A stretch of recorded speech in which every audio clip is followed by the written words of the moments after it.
What's up, guys? Let me do this video real quick. So here's the topic. Guys, your coach, it's not your coach's job to get you in shape. It's your job to be in shape. It's your coach's job to teach you how to fight. If you're coming to my class wanting to fight and you've been training for a year and you're saying, oh, I'm ready to fight, and you can't even do all the rounds, you can't do 5 rounds in a row at a fast pace, you're not ready to fight, guys. If you can't do all the grappling rounds at a fast pace, if I say, okay, we're doing 5 5-minute rounds grappling, and you think you want to fight, or you're a couple of months away from being ready to fight, you're not. You can't do 5 5-minute rounds in a room, in an environment where your gym, where you're comfortable, your teammates are there, your friends are there. There's no nerves. It's just you and your teammates. What do you think is going to happen when you get in front of a crowd of people, when the person's trying to hit you, trying to knock you out, trying to take you down, trying to go harder on you than you've ever went in your life? In a real fight, that's the way it is. The intensity and the speed is so fast that if you can't handle all the rounds in a regular class, you're not ready to fight, guys. So you need to focus on getting yourself in shape outside of training. Or the better answer is use the training to get in shape. I know a lot of people that come into a gym, and let's say we're grappling that day, 5 5-minute rounds. I see fighters doing this, and I get on my fighters. I get on my fighters' ass about this a lot. When I see them setting out, I won't let them. And what I mean is, if you're a regular person and you come in and they're doing 5 rounds and you do 2, and then you want to take one off, okay, no problem. You're not trying to be a fighter. You don't need to injure yourself. You don't need to, do unnecessary dumb stuff to risk getting injured when you can't work the next day. But as a fighter, you're trying to fight. You're trying to go compete against someone else who wants to hurt you, and you need to be in the best shape of your life. So you shouldn't say, I see guys coming in all the time. They'll do 2 rounds of grappling, and then they'll set one out and they'll be like, oh, I need to get my cardio up. No, you need to get on the mat and get in better shape that way. That's what you need. A lot of people I've seen over the years, they do. I know guys that have did strength and conditioning 3 days a week and gas out and can't even do all the rounds. And it's mind blowing to me that they emphasize that cardio so much of strength and conditioning, but it doesn't translate to grappling or whatever they're doing. So to me, the best way to get in shape is to fight. I mean, they talk about Sean Strickland. He just spars every day. Now, of course, he can do that because he's been training for so long. When you've been doing this for 15 or 20 years, of course, you can just spar every day because you've already did all the reps and all the techniques. But the answer, guys, is to don't expect your MMA coach that teaches wrestling, boxing, kickboxing, jiu-jitsu, that teaches fighting to be your strength and conditioning coach. You just need to get your ass on the mat and do more rounds and suck it up. And guess what? When you get tired, suck it up. We all get tired. It's just some people can handle it, some people can't. But if you expect your MMA coach to be a strength and conditioning coach, then most likely, I'm going to be honest with you. Here's a prime example. Most of the MMA coaches, or boxing or kickboxing, most of the coaches that push cardio versus teaching real fighting, they push cardio because that's all they have. They don't know how to teach real fighting.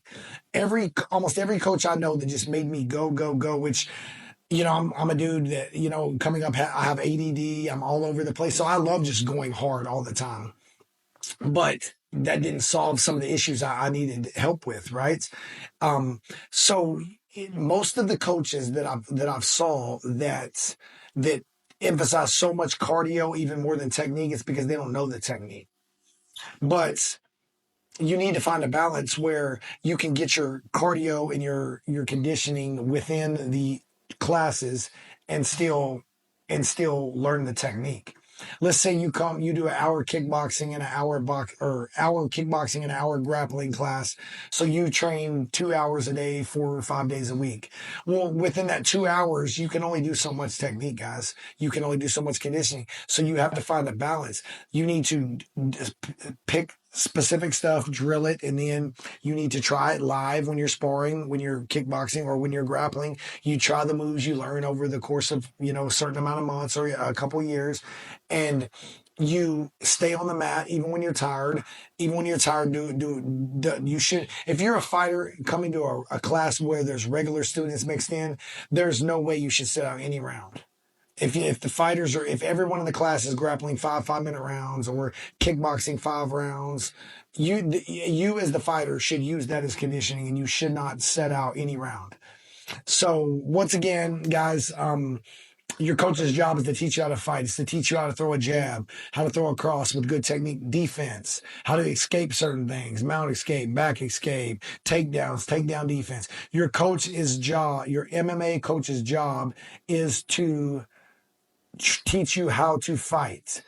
So don't expect your MMA coach to be a strength and conditioning coach. You need to use, if you want a strength and conditioning coach, okay, that's fine if you have time to train one. But I also would never, under any circumstances, would I skip real fight training to do strength and conditioning. I've seen that backfire on a lot of people over the years. That I know a guy that's actually in the UFC right now that's a friend of mine that does strength conditioning 3 days a week and still gasses out. Now I'm not going to say his name or be disrespectful. He's my friend, but I've never understood it. I'll be honest with you. People that do, I know people that do strength conditioning 3 days a week, and every time I sparred with them, I could do more rounds than them.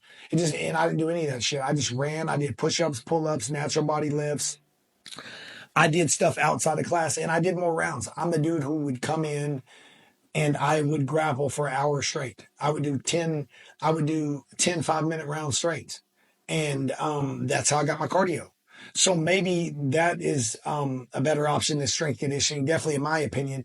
But either way, you have to figure out a way to get in shape. I suggest doing it through the class and sparring and grappling hard and kickboxing and boxing hard, or extracurricular activities like running.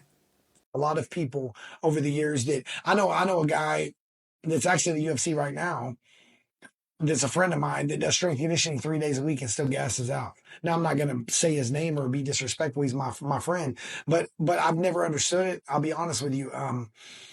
People that do, I know people that do strength conditioning 3 days a week, and every time I sparred with them, I could do more rounds than them. And I didn't do any of that shit. I just ran. I did push-ups, pull-ups, natural body lifts. I did stuff outside of class, and I did more rounds. I'm the dude who would come in and I would grapple for an hour straight. I would do 10 5 minute rounds straight.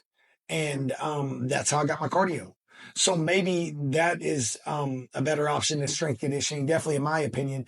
But either way, you have to figure out a way to get in shape. I suggest doing it through the class and sparring and grappling hard and kickboxing and boxing hard, or extracurricular activities like running, bicycle, swimming, whatever you want to do, strength conditioning, whatever you want to do. But it's not, but your MMA coach is not your strength conditioning coach. He's there to teach you, or she's there to teach you how to fight, not the other way around. So don't get that twisted, guys. If me or any other coach has to get you in shape, and especially you're close to a fight and you're not doing your own stuff, you're a loser and you're not going far anyway. So focus on coming to class, paying attention, learning the technique, using the rounds to get in shape, and then do your own extracurricular stuff to get you even in better shape. And that is a recipe for success, I believe. But you need to make sure, once again, that your coach, that the coach has good technique and can show you amazing technique. Because if you're learning wrong technique, you're in trouble either way. But just my 2 cents, guys. If you're new to martial arts, looking for a gym, click the link in the description below. Get my book, The Ultimate Guide to Choosing Your Martial Arts School Instructor. Little small 60-page ebook it's $4.99 on Amazon. Very affordable. Good guide to finding a gym near you. Any other subjects or topics you'd like me to talk about, just let me know. Thank you, guys.